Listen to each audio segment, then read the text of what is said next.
Assalamualaikum warahmatullahi wabarakatuh. Perkenalkan, nama saya Novarotif Dewanto dengan NIM 120140107. Di sini akan membahas tentang data preprocessing. Yang pertama, kita akan masukkan library yang digunakan. Yang pertama adalah NumPy, Pandas, Matplotlib, dan sklearn. Kita masukkan import. Nah, lalu kedua, kita akan masukkan dataset kita yang sudah kita ambil, yaitu yang kita ambil Titanic CSV.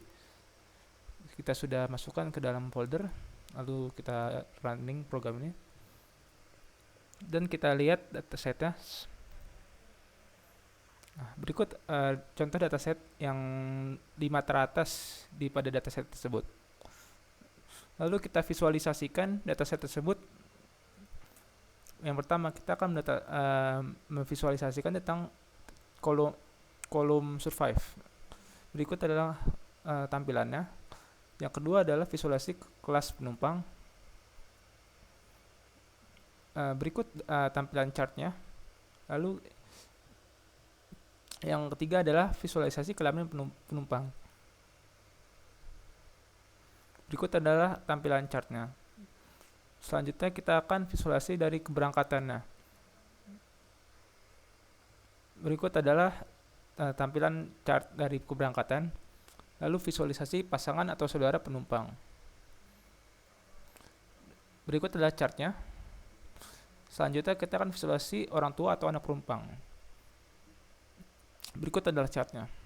Nah, selanjutnya kita akan merevisi tabel, kolom atau yang digunakan atau data cleaning. Nah, untuk pertama kita akan menambahkan kolom family size, di mana menambahkan kolom sibling dan spouse, ditambah parents dan child, ditambah data setnya itu. Kita running, lalu akan hasilnya seperti berikut ini. Lalu kita akan menghapus kolom tiket, nama, passenger ID, SABSP, parts, dan kabin karena tidak digunakan untuk selanjutnya. Kita running programnya. Lalu tampilannya akan seperti berikut. Lalu kita akan merubah gender male dan female ini menjadi numerik. Kita running programnya. Nah, hasilnya akan seperti ini. Untuk embark atau keberangkatan juga diubah menggunakan menjadi numerik, di mana C menjadi 0, Q menjadi 1, dan S menjadi 2. Hasil akhirnya menjadi seperti ini. Lalu kita akan melanjutkan ke tahap selanjutnya, yaitu menghitung nilai hilangnya pada dataset. Kita lanjutkan programnya. Terlihat pada kolom age atau umur ada 177 value atau nilai yang hilang, dan pada embark atau keberangkatan 2 value atau nilai yang hilang. Nah, kita akan masuk ke pre-processing data, di mana kita akan mencegah data yang hilang. Pertama, kita akan mengatasi nilai data edge ini menggunakan rata-rata seluruh nilai pada kolom edge. Kita akan menggunakan library sklearn input dari modul simple inputter. Kita running programnya. Nah, di sini kita akan missing value itu akan mencari nilai none, dan strateginya menggunakan rata-rata min. Lalu dataset edge ini akan diinput ke dalam hasil data inputter yang tadi, yang inputter ini.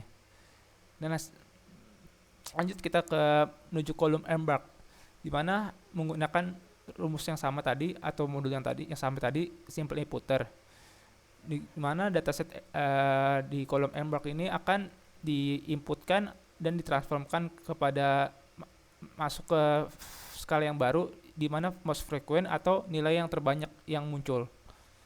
Lalu kita cek ulang apakah nilainya sudah hilang. Kita run.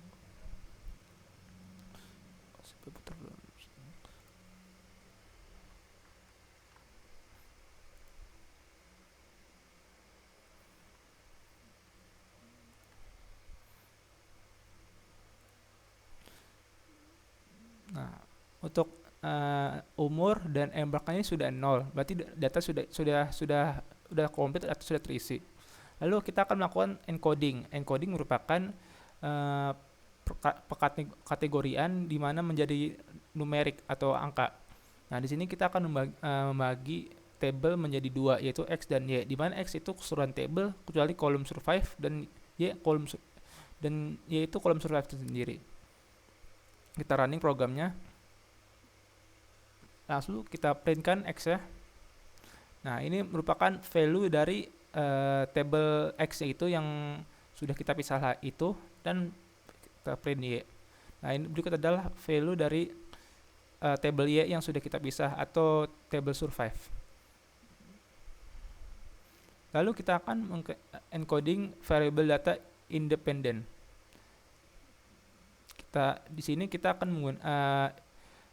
mengencoding di mana kategori dari kelas ini, kelas penumpang ini. Di kelas penumpang itu ada 1, 2, dan 3. Nah, untuk itu kita akan mengencodingnya. Lalu kita jalankan programnya. Lalu kita akan print. Nah, untuk hasilnya seperti ini. Kita beri contoh tampilannya. Nah, untuk data pertama, kelasnya 3, di mana maka akan mengisikan untuk kelas 1 0, kelas 2 0, dan kelas 3 1. Nah, untuk data yang kedua, di mana kelasnya 1. Nah, maka di sininya berisi data kelasnya 1, dan kelas 2-nya 0, dan kelas 3-nya 0. Nah, seterusnya juga berlanjut seperti itu.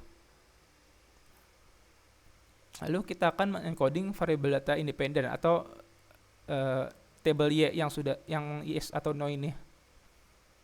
Kita jalankan program. Lalu kita tampilkan. Nah, maka yes atau no ini akan berubah menjadi angka numerik, di mana no itu artinya tidak dan yes menjadi artinya 1. Hingga sampai seluruh data. Nah, lalu kita akan merubah hasil ini menjadi table kembali lagi seperti mula. Kita jalankan. Lalu kita jalan. Nah, maka table terlihat seperti ini. Kelas 1 0, kelas 2 0, dan kelas 3 1, seperti yang tadi saya jelaskan. Lalu kita lakukan pada table Y. Kita lihat. Nah, seperti ini. Survive di indeks 0 itu survive-nya 0, dan indeks 1 survive-nya 1, dan seterusnya. Lalu kita akan memecah dataset menjadi train dan test, dimana untuk melakukan penguji cobaan selanjutnya yang nantinya akan uji coba. Kita jalankan menggunakan library model selection dan modul train test plot. Kita jalankan programnya. Di sini kita membagi dataset menjadi 8:2, di mana ukuran tesnya itu 0,2 dan ukuran trainnya itu 0,8, dan secara random diacak. Lalu kita lihat hasilnya seperti apa. Untuk extrain ini hasilnya seperti ini, hasil dari pembagian tadi, dan untuk trainnya ini seperti ini. Lalu kita akan masuk ke fitur penskalaan. Di sini kita akan menggunakan scalar preprocessing, di mana modulnya standard scalar. Lalu kita inisialisasikan standard scalar ini dan kita implementasikan kepada xtrain dan xtest. Kita lanjut, kita programkan. Kita jalankan programnya, lalu kita print xtrainnya. Nah, berikut adalah hasil inputan program tanda scalar tadi pada xtrain, dan kita ikut hasil pada xtest. Nah, selanjutnya kita akan masukkan data scalar ini yang sudah di scaling ini menjadi table kategorik. Berikut hasilnya seperti ini. Lalu kita akan melakukan tes dengan beberapa metode. Yang pertama kita gunakan Gaussian Naive Bayes. Nah, sini kita akan menggunakan modul scalar Naive Bayes, di mana mengimportkan Gaussian NB dan metrik untuk menghitung akurasi skora dan melihat klasifikasi reportnya. Kita jalankan programnya. Nah, berikut adalah programnya. Di sini hasil dari akurasinya, dan berikut adalah klasifikasi reportnya, di mana angka 0 presisinya menghasilkan 0,73, recall 0,85, dan F1 scorean 0,79, berjumlah 106. Dan 1 presisinya 0,71, recall 0,5, dan F1 scorean 0,62. Untuk akurasi dari hasilnya adalah 0,73 atau dibulatkan menjadi 0,73. Lanjut kita menjalankan program logistic regression menggunakan modul logistic regression. Nah, di sini kita akan hasil akurasi 7,933 dan presisinya dari 0 itu 0,81 dan recall 0,85, F1 score 0,83, berjumlah 106, dan precision dari angka dari 1 itu 0,76, recall itu 0,71, dan F1 score itu 0,74. Hasil di bulatnya yaitu adalah 0,79. Lanjut kita menjalankan program algoritma yang terakhir, KNN atau K-nearest netboard, di mana kita akan mengimportkan modul K-neighbor classifier. Kita jalankan programnya.